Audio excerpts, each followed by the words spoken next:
back to Fayette County Community Action's Food for Thought. Thank you for joining us again. Today in the kitchen I have Rick from our Financial Opportunity Center. He teaches us how to be better with our money. So as you move through the programs in the agency, whether it be, WIC or the education programs, and you work into getting a job, Rick teaches you how to take care of your money.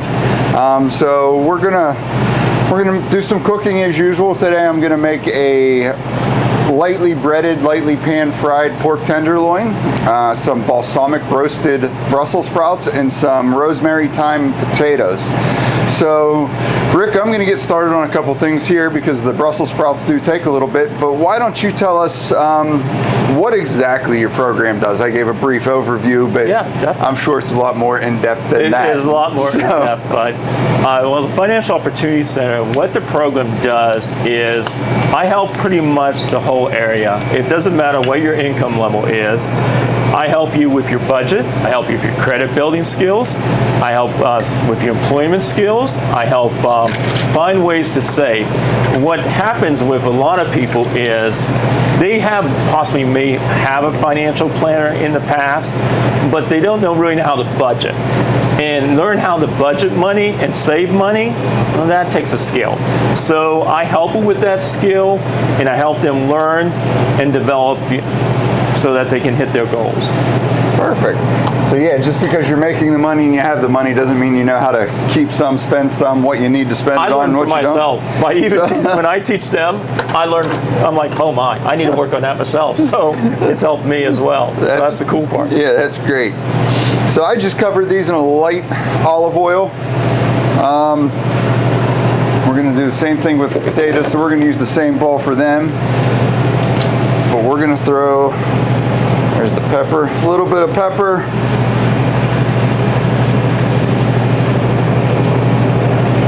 A little bit of sea salt.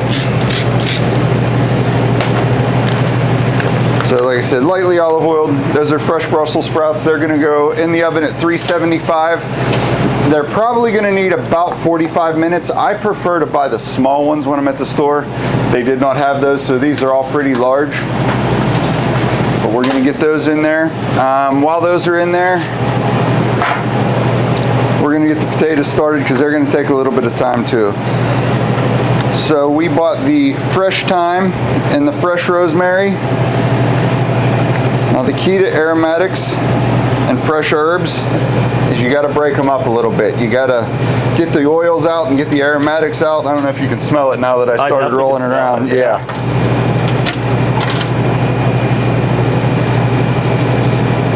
That's the rosemary.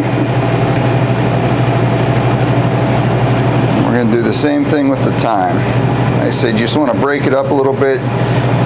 You can see how oily my hands get when you do that. But that's where the flavors come from.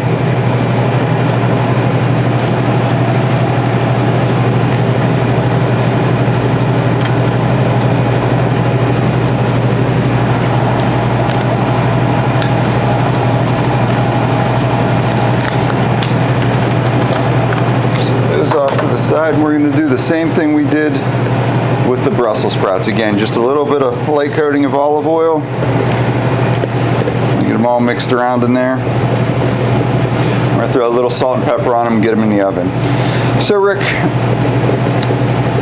do you work with any income level, any people who need financial help? I have people of low income level. I've had attorneys. They bought too many boats, unfortunately.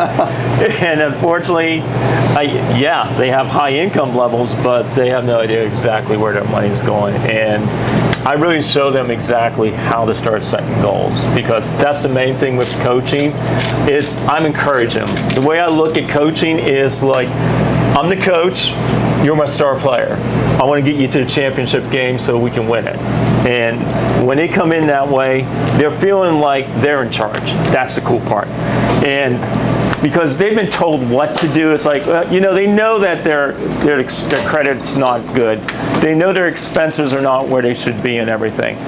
But they want to feel like that they are in control, that there's a solution. So I let them talk. So it's like we're talking right now. I just ask them a bunch of questions, bud, and it really helps a lot. That's wonderful. And you mentioned credit and credit scores. A lot of people out there don't understand what that is and how it works, and the biggest thing is in the last couple of years it has drastically changed how that works. When you used to have bad credit, call it 15, 20 years ago, it would take you 4, 5, 6 years to recoup. I was in a few businesses before this where I looked at people's credit scores and processed loans, and people can change their credit score 200-300 points in 2 months now doing the right things. I mean, it's incredible. Well, the cool thing is, though, like all the apps and everything, the Experian Boost, have you heard of that? I have. Well, Experian Boost is real cool. I mean, all you do is download the app, and then you can put on like your utility bills, your Netflix, whatever. And once you do that, and it shows that you're paying your bills on time, well, you went up like 15, 20 points just for downloading an app. Yeah. I mean, so there's a lot more. For doing what you're already doing. Yeah, so when they come in, I pretty much educate them what's available to them. Because a lot of them, they're like, they don't know. They don't know there's a lot of free service out there. And that's the cool thing. This is just a dredge for the pork that we're going to make. I put 6 eggs in here, which is a little heavy. You can use 4 if you want, a little bit of milk. But you don't want to use too much milk. You want it a little thick and a little sticky so that when we get to the breadcrumbs, it works.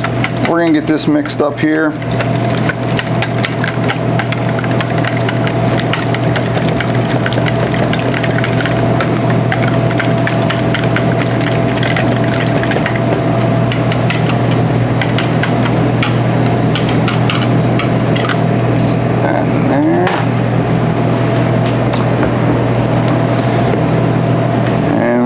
This pork tenderloin cut up and get it going as well. These pork tenderloins are really great. I cook a lot of them at home.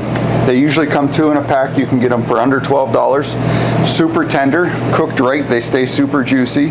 For us, family of 4, 2 young kids, one of these is a meal for us. So, you get 2 in a pack, it's 2 meals. And I've prepared it every way I can think of to prepare it. I've grilled it, roasted it. This is one of my son's favorites, so we're going to do it. How to prepare the meat. There is a little bit of this, some people call it wet leather, some people call it silver skin. You do want to take that off if you can. It can be a little tough. If the knife was a little sharper, it'd be a little easier.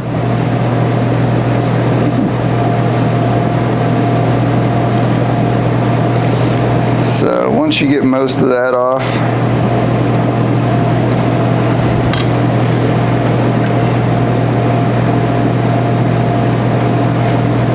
you just want to cut this into about 1/4 inch pieces, nice and thin. And as we cut them, we're just going to drop them right in the dredge.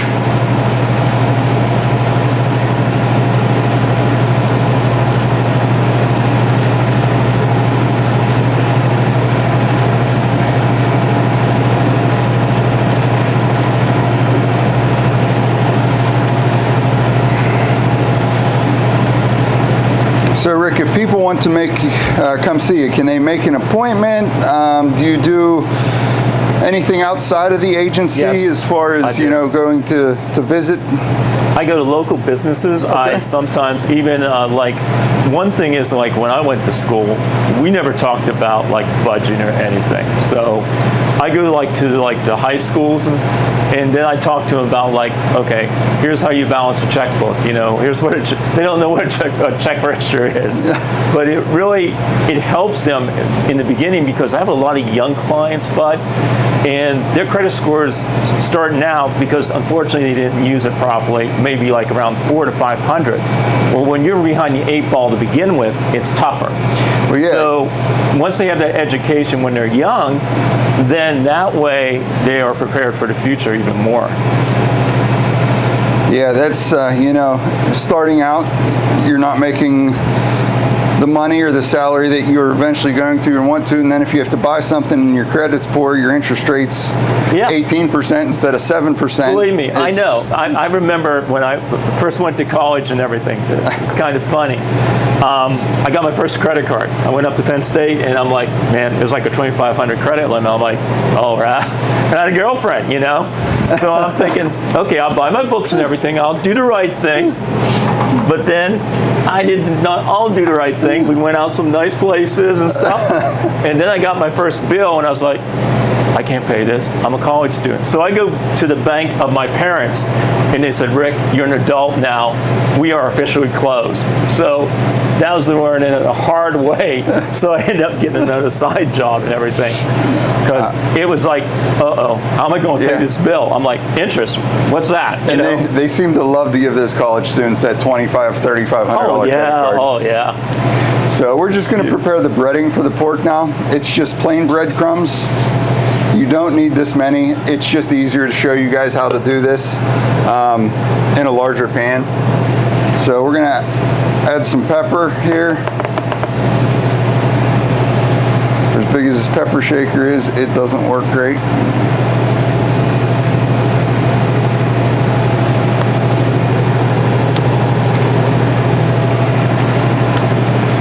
A little bit of garlic.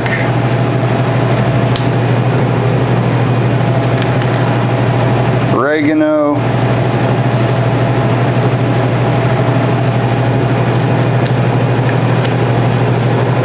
basil,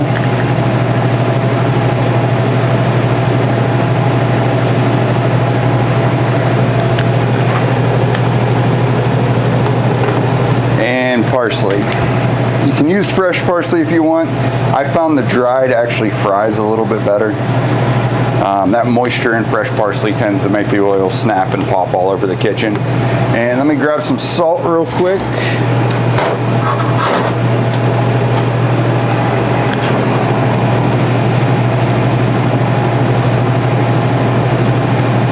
So, and then you just want to thoroughly mix this up.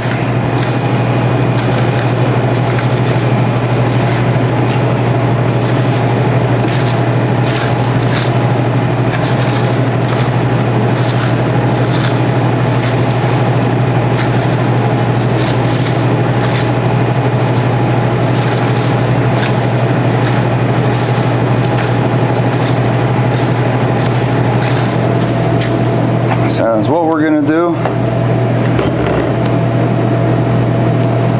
is take the thin pieces of pork, you're going to put them in there. Oh, okay. Just press it down on there so that it sticks real well. I usually give it a flip. Tip, use this in the dredge and this in the batter, or else in the breadcrumbs, or all the breadcrumbs stick to your hand. So. I did that unfortunately with chicken parm. Yeah, this is a very similar breadcrumb to chicken parm. This also works with pork chops, any type of chicken. I've even done it with like beef tenderloin. I'll cut it thin just like this.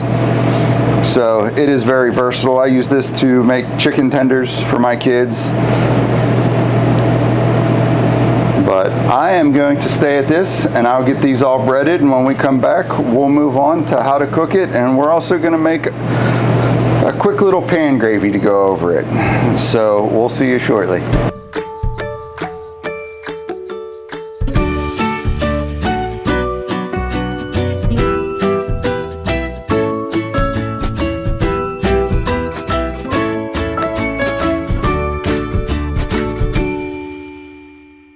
Welcome back to Food for Thought. I'm here with Rick from our Financial Opportunity Center. I managed to get all the pork tenderloin breaded. As you can see here in the pan, it is better to let this dry a little bit so that it doesn't immediately wash off when you set it in the oil. We're going to move over to the stove now, and we're going to start a base for a little bit of gravy to go over the pork, like a quick pan gravy, and we're also going to get the oil hot to go ahead and fry the pork. So this is not off the pork tenderloin. This is actually off of pork chops. It's just a little bit of pork fat, a little bit of butter, and a little bit of chopped up shallots. So come on over to the stove and we're going to get started. So a little bit of chicken base in the pot already. We're going to go ahead and put the butter and the shallots in there. And I just minced the shallots up real fine. Helps if we put a little heat to it.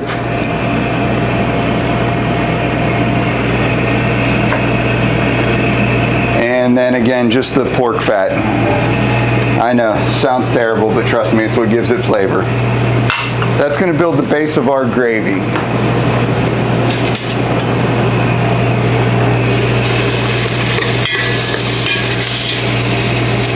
You actually want that not to scorch so much, but how it gets these brown marks on the bottom of the skillet, that's all just helping it taste better. While we do that, we're going to put a little bit of oil in this large skillet. You don't want a lot. You're not deep frying this, you're just pan frying it. So you want to coat the bottom of the pan and then just a little bit more.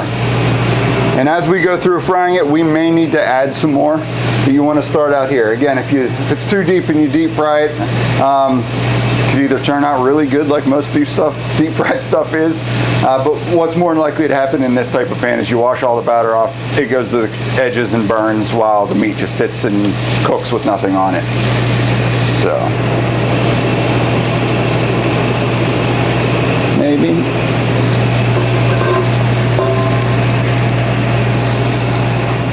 We're going to use this burner because that pilot lights out.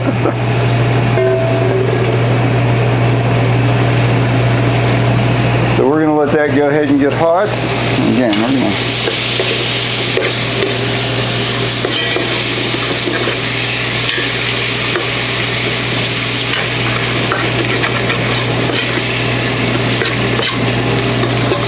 to... Normally, I'd add about a quarter to a half a cup of white wine to this. But here at Food for Thought, we have rules, so no white wine. But you can make a mental note of that at home.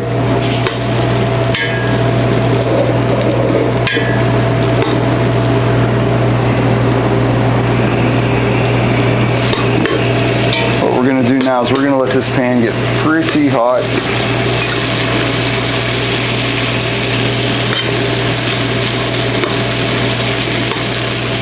But I can tell your kids eat very well. Okay. My kids, I always say I don't know that they're mine because, as you can tell, I like to eat not necessarily the healthiest of foods. Both of my children are health food fanatics, and it's nothing that's taught, but they'd rather eat vegetables and stuff than they will eat this chicken. It's one of their favorites, but still this bowl real quick.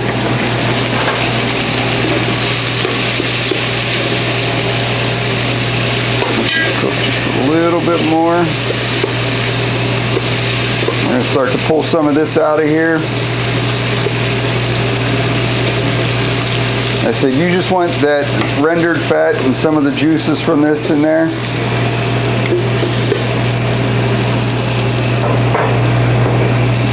And then we're going to go ahead and deglaze this pan with chicken stock. I would have liked to use veal stock,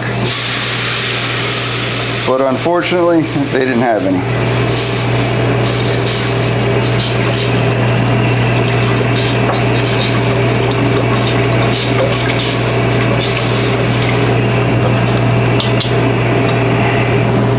We're just going to let this simmer for a while till we're ready.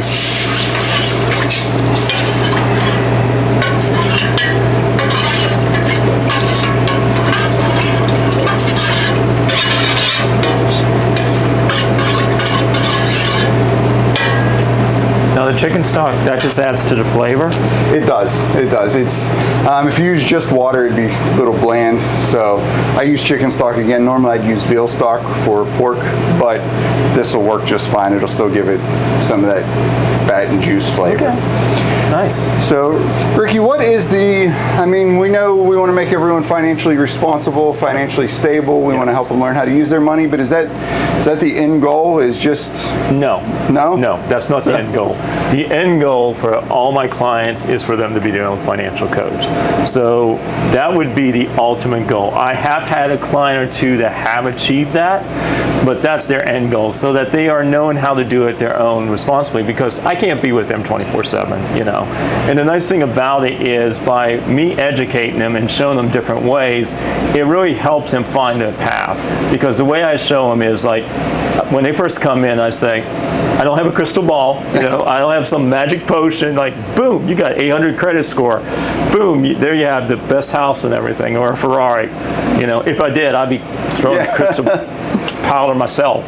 So, but the thing about it is, though, I make them laugh. For one thing, I make them laugh and make them feel comfortable, and then we start to talk about, like, let's set small goals. Because if I tell them to set like this huge goal and they don't get to it, you know what's going to happen, bud? They're going to be frustrated. They're going to give up all the time. So the thing about it is, we set little goals.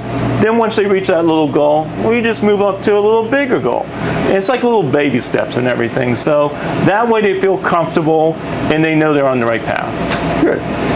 So when they come to see you, what are some of the things they should be prepared for? And, you know, we try and make this as easy as possible, but we forget to prepare people a lot of times. And they come in and they go, okay, how do we do this? And you go, okay, I just need this, this, this, and then, you know, from you, and they go, well, we didn't know we were supposed to bring that. So what are some stuff and some questions they should be prepared for? One thing is, the nice thing about it is I send them out this little assessment, which everyone has a smartphone these days, and they automatically have their budget, their assessment done, and I have like their information, their demographics.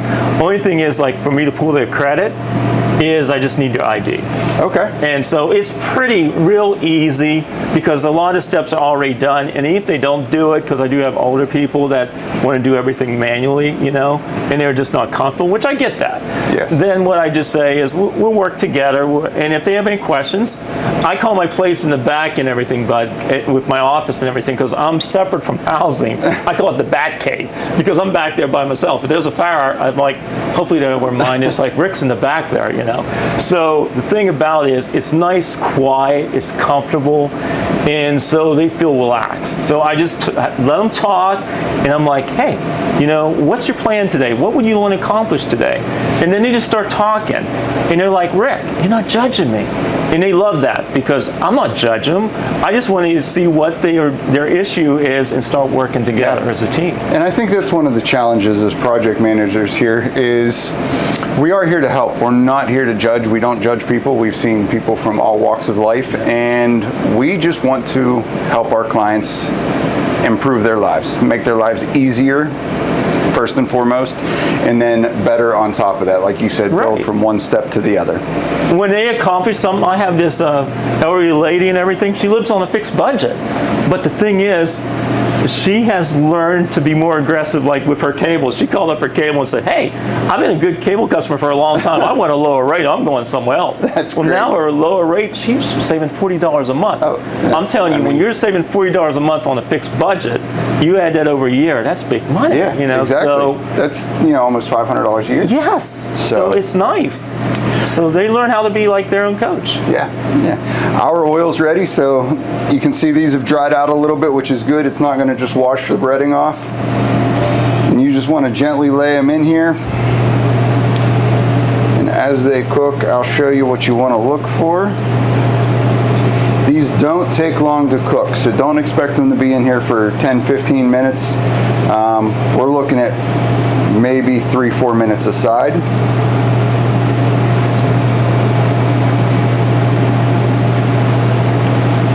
I said that they're cut very thin, taut oil. It's frying, which cooks faster than most other processes. So.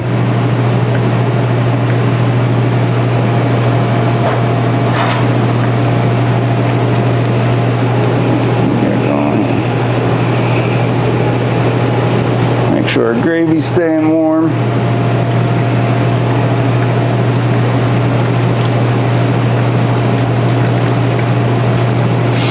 Now, as these start to cook, if you guys can see in here, you're going to start to see the juices rise to the center. You'll see it'll start to turn a little pink in there. Yeah. And that's when you know it's about cooked halfway through. It's pushed the juices up through the meat. Okay. We'll give them a couple more seconds, and that's when we're going to flip them. The other side's a little more difficult. It doesn't do that. But you kind of have a time frame in mind then, you know, after this side. This one I'd say is pretty much ready to be turned. See, it's a nice golden brown. So So, but we're gonna go ahead and finish frying these. When we come back, we'll get the vegetables out of the oven, get the gravy made, and go from there. Welcome back to Food for Thought. My name's Bud. I'm your host and fake chef. This here is Rick with our Financial Opportunity Center.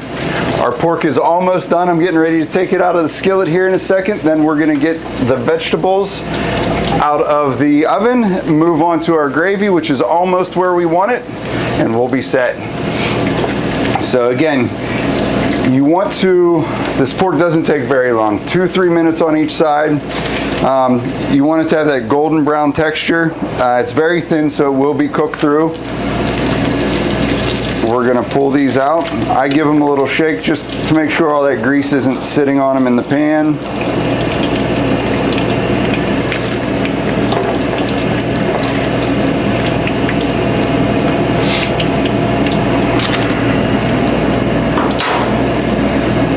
Turn that burner off.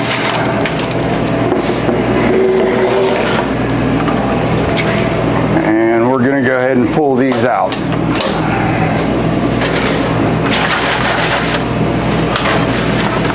Uh-oh, we're gonna need 2 gloves for this one. Pan's a little thin, flimsy.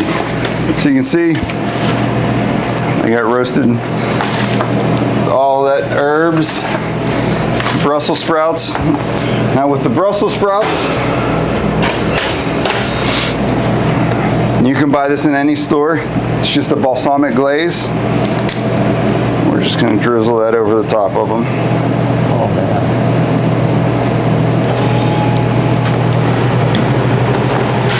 Give it a little shake.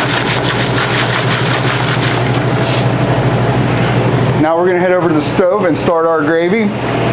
We just have all-purpose flour in here, cold water. I don't know if there's any science behind it, but I have found that it works better if it is cold. So we're gonna add that. Give it a stir here. Little secret here at Food for Thought, we have a great editor, cameraman, and producer. And if you watch to the end, there may be a highlight reel of me dumping this entire thing down into the stove. So sorry, Crystal. But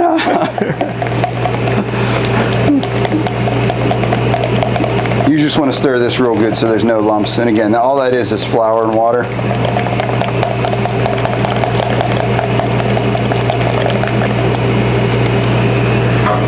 We're going to dump that into here, and it should thicken it up if everything works properly.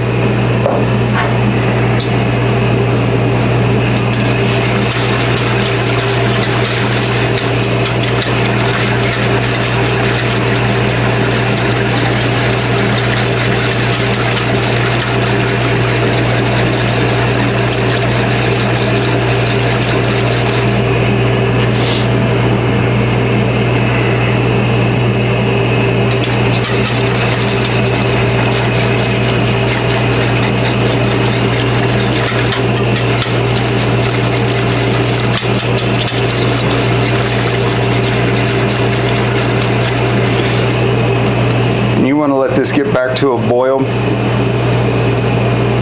and that'll help thicken it up as well. I don't know if you can see it in the skillet around the edges, it's already starting to thicken up slightly.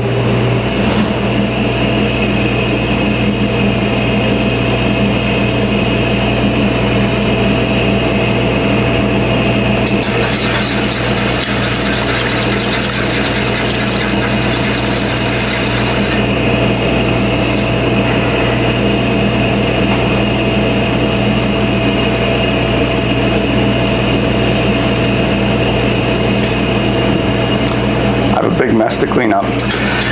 So you've always had a passion for cooking? I have. I've always enjoyed it. You know, my mom cooked dinner at home every single night. We had dinner as a family every single night. And I guess it just stuck with me. And my wife's an amazing cook as well. She helps out in the kitchen, but we have 2 younger kids. We run a lot, so whoever's home does the cooking, and just it grew and grew and grew. Started with necessity and turned into something I really enjoy doing. But we're gonna finish this gravy off, and when we come back, we'll have the finished product on the plate, and Rick can tell me if it turned out okay or not. We'll see you guys in a minute. So we're back. We have everything plated up after absolutely destroying the kitchen today. Again, here with Rick from the Financial Service Opportunity Center. And I guess not even if you want to change things, just if you want some information and want to know where to start and want to know where to get help with either balancing your budget or even creating a budget or how you should spend your money to maximize what you have, Rick's your guy. Rick, what's your direct line? My direct line is 724-430-6416. That way you don't have to go through all the extensions. That will get me directly, or you can email me and shoot me an email at rhager@fccaa.org. Okay, and we'll get those on either up on the screen for you or on a QR code. We can go ahead and try and see how poorly I did. It looks amazing. So hopefully it's edible. We're also going to get this recipe up there. It'll be in a QR code as well. I'm going to start with the Brussels sprouts because they're my favorite. They didn't turn out too shabby. So I think it worked. All right, guys, thank you for joining us again. Catch us next time. Probably, maybe we'll make some chicken. So we'll go from there. Thank you. We'll see y'all then.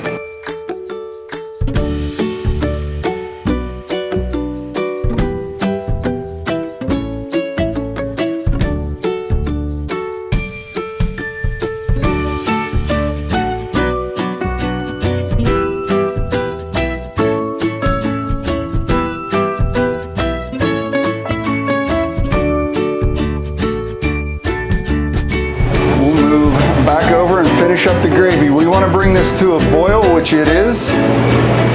We just have some plain all-purpose flour, water.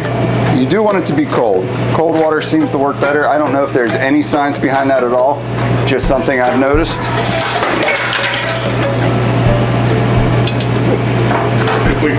We may want to do that one. No. As soon as that started sliding off there, I knew things were going bad.